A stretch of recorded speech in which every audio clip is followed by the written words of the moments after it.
A group of wealthy private citizens is hoping to make history by participating in the first ever civilian spacewalk. Here we go. They were set to be aboard a SpaceX rocket this morning, but the company scrubbed the launch after the discovery of a small helium leak.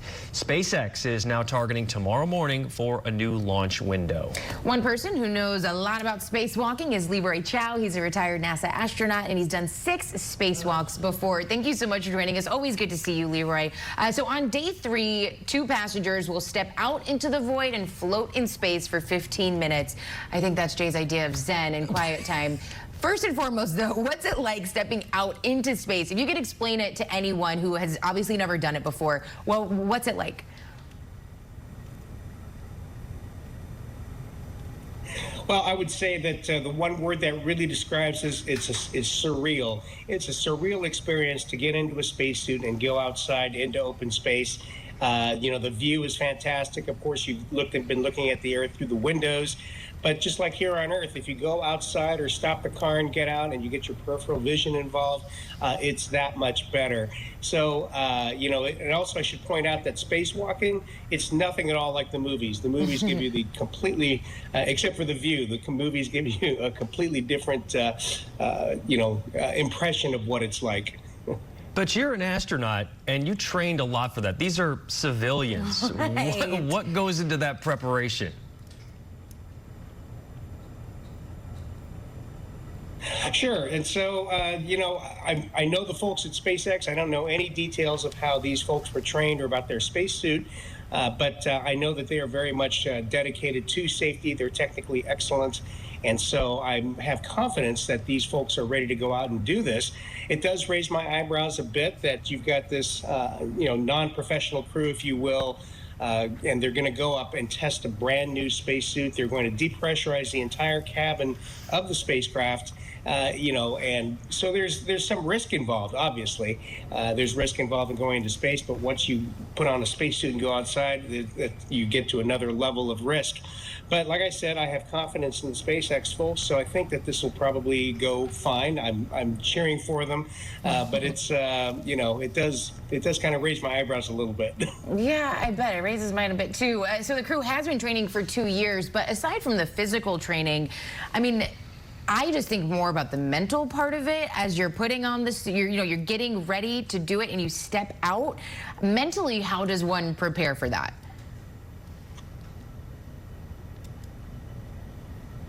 Sure. Well, it's an exciting thing. You've been well trained. You've spent a lot of time in the suit, probably underwater. That's basically how we train for EVA, what we call EVA or extravehicular activity. They've spent time in the vacuum chamber to simulate what it's going to be like under actual vacuum conditions, thermal vacuum, in fact. And, I kind of mentioned earlier that doing an actual spacewalk is very different than the movies show you. The movies show you that you put on your suit in like just a couple of minutes or even less. You walk into a huge airlock and they evacuate it in a matter of seconds, and then the big door opens and you go out and you can hear yourself breathe. You can hear your own heartbeat. None of that's true. It takes hours to get things together and go through the procedures to get your suit on, go through all the leak checks, all that. The airlock is tiny. You want it as small as possible so that you don't have to, either vent a lot of the air to the vacuum of space or pump it back into the cabin.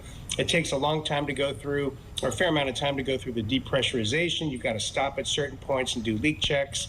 And then once you turn your suit on, it's very loud inside. It's you've got a fan that's loud, that's blowing oxygen over your face, so that's a good sound. It's a good sound to have.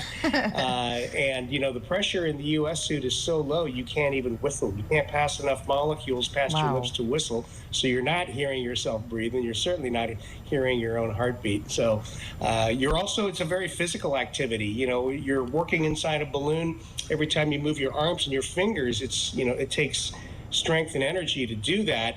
And so you have to be in good physical shape. The first thing you do when you get assigned to an EVA mission is you have a personal trainer in the gym, and you start working out and lifting weights and making sure that you are physically strong enough and have the stamina to last 6.5 hours working in a spacesuit. All of that alone, I hear that, and as excited as I was maybe before that, I would be so nervous and terrified. Jacob, I just, We said before bringing you on that this launch was canceled or postponed rather until tomorrow because of this helium leak. How often does that happen? Are you at all concerned about these leaks?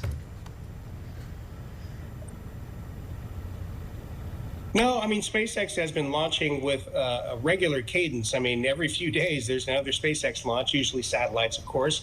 But in this case, I understand the helium leak is not on the rocket or the spacecraft side. The helium leak is actually in the ground equipment, the equipment on the ground.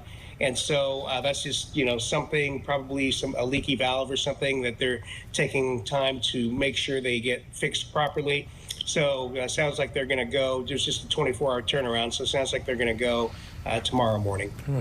All right, Leroy Chiao, retired NASA astronaut. Thank you so much, as always, for your insight. We appreciate your time. Rob, over to you. My pleasure. Thank you. All right, guys.